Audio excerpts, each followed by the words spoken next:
Hey everyone, Dusty here. A couple of weeks ago I raced in the Victoria 70.3, my first try of the year, and for those of you who have talked to me since then, you'll know that it was quite disappointing for me. But with that being said, the only bad races are the ones that you don't learn from. And I certainly learned a lot from that, and I thought I would just share that with you today. Okay, so the swim was fine. Overall, I just need to work on my sighting. I was hoping to come out at 26 minutes to 26 and a half minutes, and I came out at 28 minutes flat. I did hold on to the group for quite a while. However, I started swimming off course away from the buoys and ended up swimming the rest of the race solo, and I didn't have that pack to draft off. So certainly some stuff to work on there as far as sighting goes. However, I do know that my swim fitness is there and I can swim those times. It's just about staying on course and staying in that pack. And then as far as the bike goes, I learned a lot, and we'll get into that right away. But about halfway through the bike, or even quite a bit before, I had mentally totally checked out. I was just having a hissy fit on the bike. I told myself as soon as I get back to transition, I'm not going to do the run. I just felt super flat out on the bike. I was pushing anywhere from 20 to 40 watts less than at any given time than what I actually wanted to push during the race.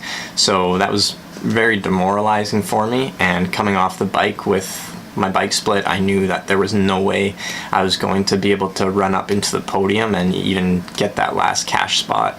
However, coming into transition, I was dismounting my bike and I thought to myself, it's going to be super embarrassing to pull the plug and try and find my wife through the crowd, just having to tell her that I just gave up on myself. And I thought that if everyone quit after the bike who wasn't having a good day, probably half the race would quit.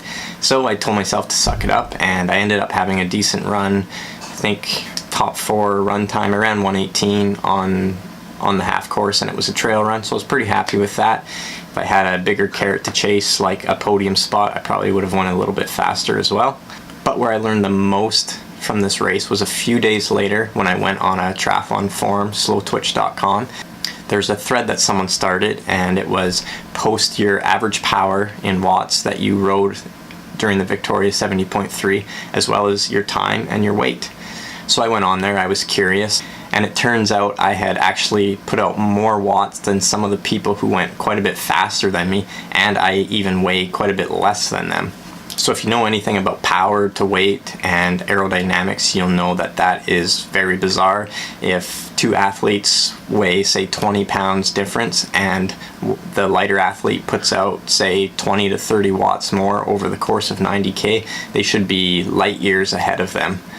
And that's what happened to me and some of these other athletes, but I was slower. There's a couple of reasons for this. One is my bike handling skills. They weren't quite up to snuff on this technical course. And another reason is the last half of the race, when I had just mentally given up on myself, I sat up a lot. I wasn't down in my aero bars, and that makes you much slower. You have to put out quite a bit more power to hold the same speed when you're sitting up on your handlebars versus down in your aero bars. So with that aside, I still wanted to sit down and look at my body position on the bike to see if there were any gains that I could make, because I should have had such a faster bike split with the power that I had put out at my weight. So I hopped on the bike in my normal position, took some photos, realized right away that I was probably holding my head up way too high. I wasn't tucking my head down out of the wind. That's just something that takes practice, and you have to be mindful of that on race day. And I forwarded my picture to a friend who knows a lot about cycling and had them look at my position, and right away they said, raise your seat up. I wasn't totally convinced that that was something that I had to do, but I raised it up a full inch actually, which is quite significant. And you know what? It fits me so much better. My back can get a lot more flat. I'm not overextending at the bottom of my pedal stroke, and it's much easier to get my head down in that nice tuck position. So those are two massive things when it comes to my bike aerodynamics. I raised up my seat to make my back a lot more flatter, as well as staying comfortable.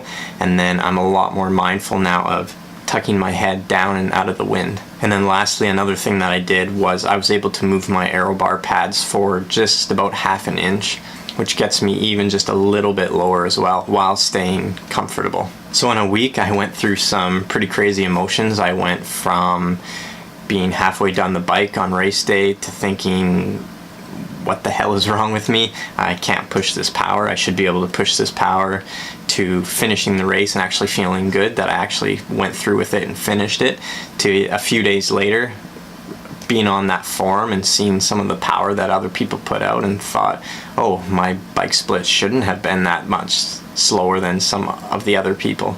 And then I went about fixing it, and I've been putting in some work all week long holding that position on my bike, and I can hold it quite easily.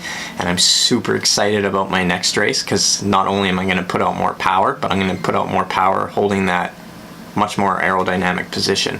So I just wanted to share that with you. I've probably have never learned as much as I have from this race that I just did.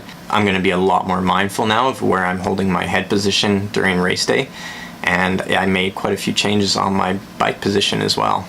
Other than that, everything else is good. That my fitness is there to compete for podium spots and try to make a little bit of money here and there on race day. Hopefully I can just keep working my way up through the ranks with the few races that I have left this year. And my next race is in 10 days actually from today. I'm going to be doing Coeur d'Alene 70.3 in Idaho. So if you're there and you see me, say hello. And like always, if you like this video, make sure to give it a thumbs up. And if you haven't yet, make sure to subscribe for more everything running, triathlon, and nutrition related.